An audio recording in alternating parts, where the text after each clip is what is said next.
Fala galera, beleza? Eu vou gravar um vídeo aqui falando sobre bolha em Citigo STT, que é aquele Citigo de 9 pessoas. Esse aqui é um Citigo de 50 centavos e aqui eu separei algumas mãos que eu quero mostrar para vocês como pressionar na bolha quando se tem ficha. Então essa daqui é a primeira mão antes de estourar a bolha. Eu abri, o jogador foi all in ali com 6, 5 bebês e meio, call tranquilo. Aí eu puxei. Então aqui estamos na bolha. O próximo que cair, todos ficam pelo menos. Todos ficam no dinheiro, pelo menos fica em terceiro. E sabendo disso, eu vou procurar pressionar, já que eu sou o chip leader. E os jogadores não vão querer estar caindo antes de estar no dinheiro. O melhor jogador para me pressionar é esse aqui. E o segundo e o terceiro em ficha, que seria esse aqui. Por isso que eu tô abrindo mãos aqui como esse 6 e 2 aqui, ó. Abri, os dois foldaram. Esse tipo de pressão que eu vou imprimir na bolha. Valete 2, abri. Quando esses dois foldam, esse jogador fica muito difícil ele dar call se ele não tem uma mão muito boa. Então, e se ele der call, ele vai ter que foldar na c-bet praticamente 60, 70% das vezes. Ele já foldou aqui pré-flop.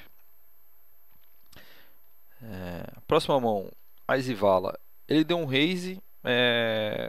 Já chova aqui, já coloca ele na porta aqui, já põe ele all-in. Fica difícil ele dar call aí com muita coisa. Tem dois short aqui. Então ele vai ter que ter uma mão de valor. Eu já acho até que ele tem uma mão decente por estar abrindo em cima do chip leader, mas independente disso, eu tenho Ice Vala, tem que chovar de small pra big. Ele tinha a mesma mão, acabou que a gente dividiu o pote. Próxima mão aqui, um 5 e 3.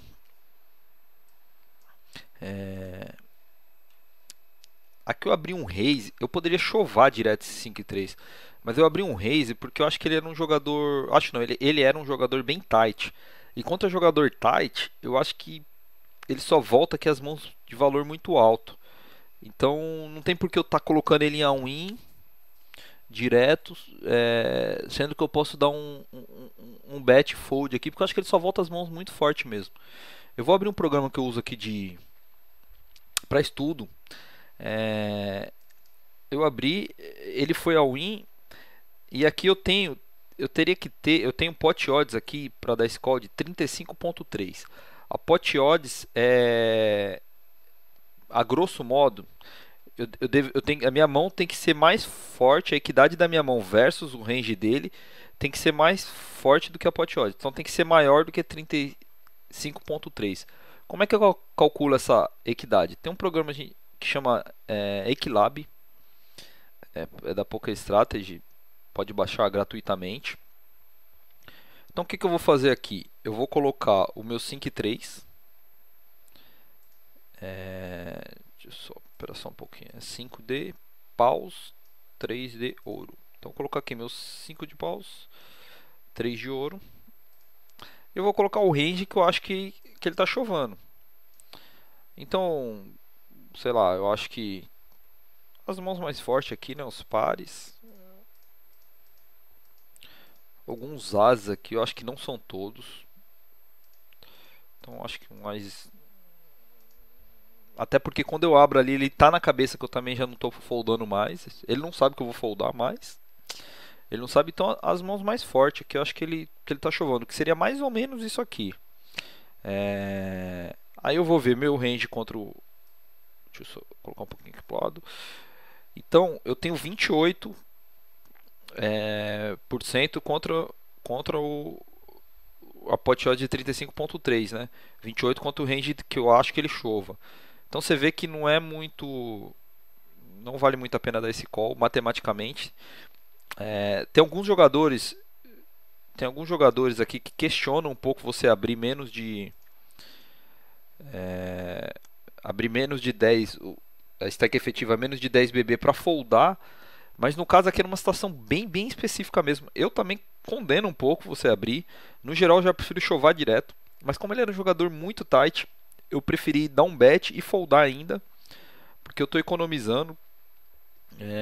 Não preciso arriscar toda a minha stack aqui pra uma mão muito ruim aqui, mas da mesma forma eu tô conseguindo roubar a blind dele. Vai passar muitas vezes essa jogada. Dessa vez não passou, eu fold tranquilo. Vamos continuar a jogar. O Wise 9 jogador abriu ali, eu poderia tá dando uma tribet aqui, colocando ele all-in, mas eu acho que ele tá abrindo contra dois short, então eu acredito que ele tenha valor mesmo. Então eu preferi foldar, todos foldaram. 6 e 8, continuando a pressão. O jogador foldou. Aqui o jogador foi ao win do botão, aí eu tive que foldar, tranquilo. Aí veio esse valete 8. Aí aqui o Mamão já tem uma equidade um pouco melhor do que aquele 5-3. O 5-3 era muito lixo. Então eu resolvi colocar ele em all-in. Eu uso um software para calcular se o all-in é bom ou não. Então eu tenho aqui meu valete 8. Ele separa a mão. Ele calcula o modelo matemático para saber se é bom ou não. E ele coloca aqui um jogador médio aqui, que não era o caso desse jogador, mas daqui a pouco eu vou mudar aqui, alterar, mas contra um jogador médio que dá o cálculo 18%, eu vou abrir aqui, ó. 18% é esse grupo de mãos aqui, ó. Todos os Azulted, par de 3 mais, algumas Broadways, um Ice 7, um Ice 7 off mais, Ice 5.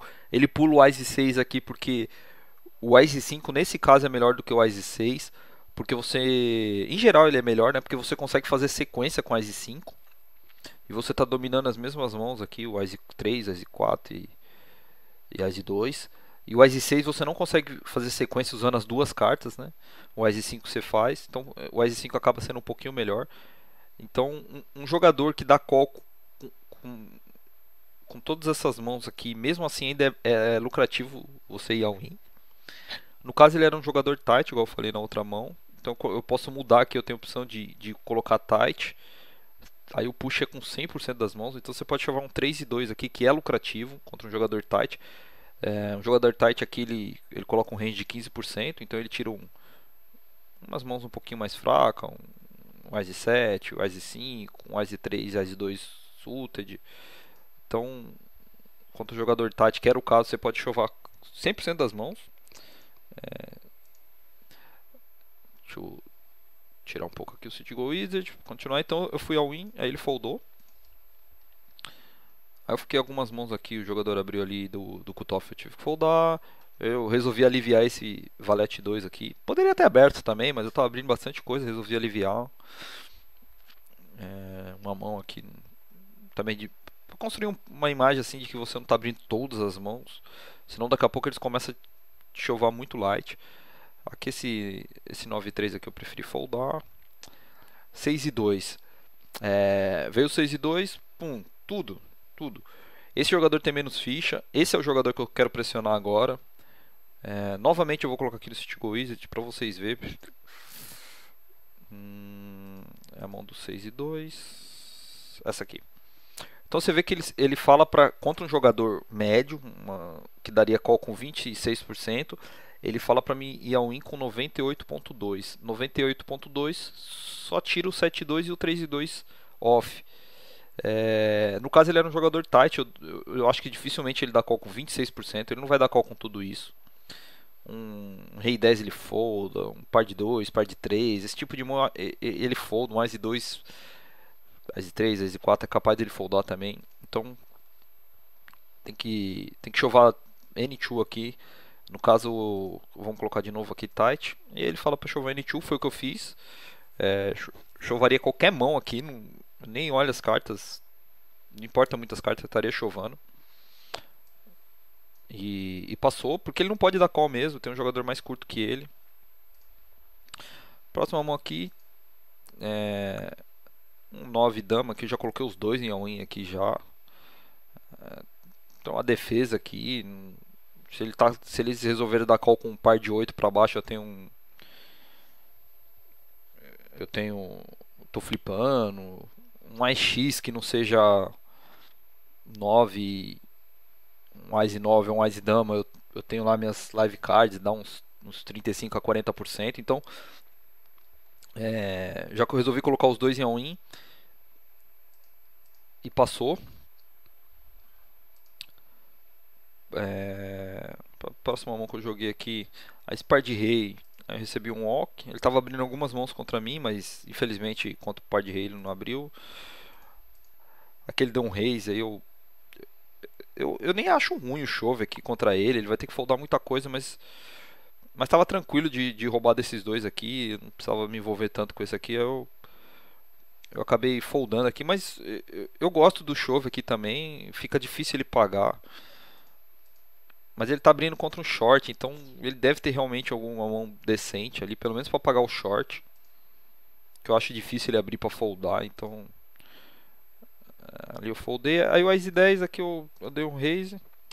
Aí o nosso amigo do Small foi ao win ali, ele tem 5 bebês, um pouquinho mais de 5 bebês, aí um call tranquilo. Aí mostrou Ice Dama. Eu já imaginei quando ele dá esse all-in aqui, porque só voltando aqui, ele tem mais ficha que o Capitão Dry aqui. Então, quando ele vai all-in aqui, realmente ele deve ter uma mão forte, mas mesmo assim o Ice 10 aqui nessa situação não tem como foldar, né? É 27.7 aqui de pot odds. Um Ice 10 é uma mão totalmente diferente do que aquele 5-3, então aqui tem que dar call. Torcer para pegar um flip aí, mas acabou que ele tava dominando aí meu Ice 10. Aí o flop bateu 2-9 vala, mas eu acertei meu 10 no Turner aqui e acabei eliminando ele. E aí estourou a bolha, eu fiquei muito bem em ficha aqui. Eu acabei cravando esse torneio aqui. Deixa eu até passar a última mão aqui pra vocês. Só por curiosidade, foi esse Ice Rei aqui também, tranquilo. Deu mini raise, ele chovou aqui, eu dei call. Ele tinha rei 7. Mas voltando aqui, cadê o Ice 10? Espera só um pouquinho. Ice 10 aqui. Então, eu queria mostrar isso pra vocês, pessoal. A pressão aqui na bolha. Vocês veem que quando eu tava com ficha, eu joguei muita mão especulativa ali, muita mão lixo, pressionando, principalmente o terceiro em ficha. E é isso, pessoal. Espero que vocês tenham gostado. Quem quiser me acompanhar aqui, curtir minha fanpage, Eduardo José Alves. E se tiver alguma dúvida sobre alguma mão aqui ou sobre algum software, eu usei o Equilab. Ele é gratuito. O CityGo Wizard aqui que eu usei também, ele é pago, ele é meio caro. Se eu não me engano, ele é US$ 100. Mas para quem quer se dedicar a CityGo, ele é essencial para você calcular range de push ou fold, range de call. Então é um investimento que vale a pena, vai ter um retorno, porque dependendo do buy-in que você está jogando, às vezes você acertar um call ou um push pode já ser o suficiente para pagar o software. Então quem quer se dedicar mesmo a CityGo, a aprender esses ranges, vale a pena pagar. E é isso, um forte abraço e nos vemos aí. Falou, pessoal, tchau.